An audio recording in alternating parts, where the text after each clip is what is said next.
కుంభమేళలో పూసలు అమ్ముకుంటూ తన అందంతో రాత్రికి రాత్రే సోషల్ మీడియాను షేక్ చేసిన మొనాలిసా జీవితం ఇప్పుడు ఊహించని మలుపు తిరిగింది. మొనాలిసా క్రేజ్ చూసి బాలీవుడ్ నుంచి వరుస ఆఫర్లు వచ్చాయి. సరిగ్గా అదే సమయంలో ఆమె కేరళకు చెందిన ఫర్మాన్ ఖాన్ ను ప్రేమించి పెళ్లి చేసుకుంది. కానీ ఈ పెళ్లి మొదటి నుంచి వివాదాల చుట్టే తిరుగుతోంది. హిందూ యువతిని ముస్లిం యువకుడు పెళ్లి చేసుకోవడంపై లవ్ జిహాద్ అంటూ బాలీవుడ్ డైరెక్టర్ సనూజ్ మిశ్రాతో పాటు ఆమె తల్లిదండ్రులు తీవ్రంగా మండిపడ్డారు. అయితే నేషనల్ షెడ్యూల్డ్ ట్రైబ్స్ కమిషన్ జరిపిన విచారణలో షాకింగ్ నిజాలు బయటపడ్డాయి. పెళ్లి సమయానికి మొనాలిసా మేజర్ కాదు, ఆమె వయసు కేవలం 16 ఏళ్లు మాత్రమేనని తేలింది. తప్పుడు ధృవపత్రాలతో మైనర్ ను పెళ్లి చేసుకున్నందుకు ఫర్మాన్ ఖాన్ పై మధ్యప్రదేశ్ పోలీసులు పోక్సో కేసు నమోదు చేశారు. అరెస్ట్ భయంతో వీరు తిరుగుతుండగానే ఇప్పుడు మొనాలిసా కనిపించకుండా పోయింది.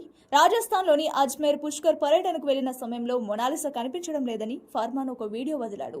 ఆమె పారిపోయింది, నేను వెతుకుతున్నానంటూ అతను కెమెరా ముందు ఆవేదన వ్యక్తం చేస్తున్నాడు. కానీ మొనాలిసా తల్లిదండ్రులు మాత్రం ఇది పెద్ద కుట్ర అంటున్నారు. గత 20 రోజులుగా తమ కూతురుతో మాట్లాడించడం లేదని వారు ఆరోపిస్తున్నారు. ఇలాంటి లేటెస్ట్ అప్డేట్స్ కోసం మన ఛానల్ ని ఫాలో అవ్వండి.